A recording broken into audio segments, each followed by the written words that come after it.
सभी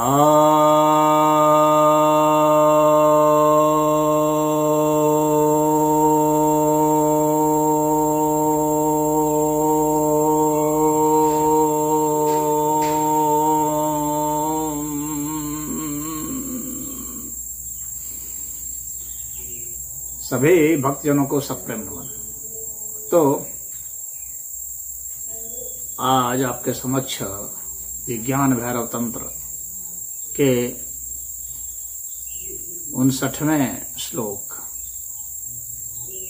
जो कि ध्यान विधि 36वीं है, पर प्रवचन करने जा रहा हूं। ध्यान योग के इस अनुपम ग्रंथ में भगवान भैरव भगवती भैरवी के पूछे जाने पर साधनाओं की श्रृंखला बतलाते हैं। 112 साधनाओं को बताया है उन्होंने। इसमें आज हम लोग 36वें साधनाओं पर चर्चा करेंगे। तो इसमें भगवान भैरव कह रहे हैं, निर्वृक्षः गिरि भित्त्यादि देशे दृष्टिम विनिक्षिपेत विलीने मानसे भावे वृत्ति क्षीणः प्रजायते। अर्थात जहां पर वृक्ष नहीं हो, वृक्ष नहीं हो, जैसे कि मरुभूमि हो, और जो पहाड़ियां हो, जहां पहाड़ हो, या जहां ऊंची ऊंची दीवारें हों, ऐसे स्थान पर चले जाना चाहिए। तो ऐसे स्थान पर जा करके क्या करेंगे कि दृष्टि जो है वह जब हम उठाएंगे तो देखेंगे सामने कुछ भी नहीं है, खाली है। तो कहते हैं कि ऐसे स्थान पर चले जा करके दृष्टि आप उसमें डालेंगे तो विलीने मानसे भावे वृत्ति क्षणः प्रजायते। तो आपका मन जो है वह विलीन हो जाएगा, आपके भाव जो है, वृत्ति के भाव जो है वह क्षीण हो जाएंगे, और वहां पर जो है समाधि अवतरित होगी। और वैसे स्थान पर आपको पर भैरव की शून्य की अवस्था का बोध होगा। तो पहले हम लोग यह देखते हैं कि जो मन होता है, मन को एक आलम्बन चाहिए होता है। और आलम्बन क्या क्या होता है, जैसे दृश्य बहुत बड़ा आलम्बन होता है, क्योंकि आंखें हैं दृश्य, लेकिन जिनकी आंखें नहीं हैं उनके कान हैं, वे ध्वनियों का आलम्बन लेते हैं। तो मन से ध्वनियों का आलम्बन होता है। मन जो है वह चित्र का आलम्बन ले सकता है आंख के जरिए, गंध के जरिए भी मन आलम्बन लेता है, स्वाद के जरिए आलम्बन लेता है, स्पर्श के जरिए आलम्बन लेता है। तो यहाँ पर दृष्टि के संबंध से साधना बताई गई है।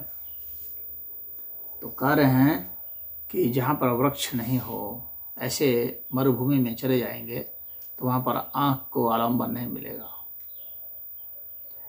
और आंख चूंकि बहुत ज़्यादा बड़े बड़े चित्र बनाने में समर्थ है, और मन के ऊपर ज़्यादा इसका असर है। आंख का स्मृति ज़्यादा तेज होती है आंख के कारण। आंख से स्मृति बन जाती है, संस्कार बन जाते हैं। तो जहाँ वृक्ष नहीं हो ऐसे मरुस्थल में चले गए जाइए और देखिए आकाश की ओर, खाली दिखेगा। खाली दिखने से क्या होगा कि मन को कोई आलंबन नहीं मिलेगा, और लगातार खाली की ओर विनिक्षिपेत, लगातार आपको वहाँ पर देखते रहना है, विशेष रूप से देखते रहना है। अपने पलकों को विशेष रूप से वहाँ पर आपको गड़ाए रहना है, यानी एकाग्रचित्त होकर के आपको देखना है कि इसको जहाँ कुछ भी नहीं है, खाली है, तो वहाँ पर आप साधना करेंगे। खाली है और ऐसा करते करते जब बहुत देर हो जाएगा तो दिमाग में खालीपन है, मन जो है लीन हो जाएगा उस खाली में, चित्त जो है लीन होने लगेगा। तो चित्त में लीन होने लगेगा, चित्त में वृत्तियां होती हैं, वृत्तियां क्षीण होते होते लीन हो जाएंगी उसमें, भाव जो हैं वे क्षीण होते होते उसमें लीन हो जाएंगे, शून्य की उत्पत्ति हो जाती है, खाली खाली लगेगा। वह समाधि अवस्था उतर जाती है, बहुत आसानी से उतर जाती है।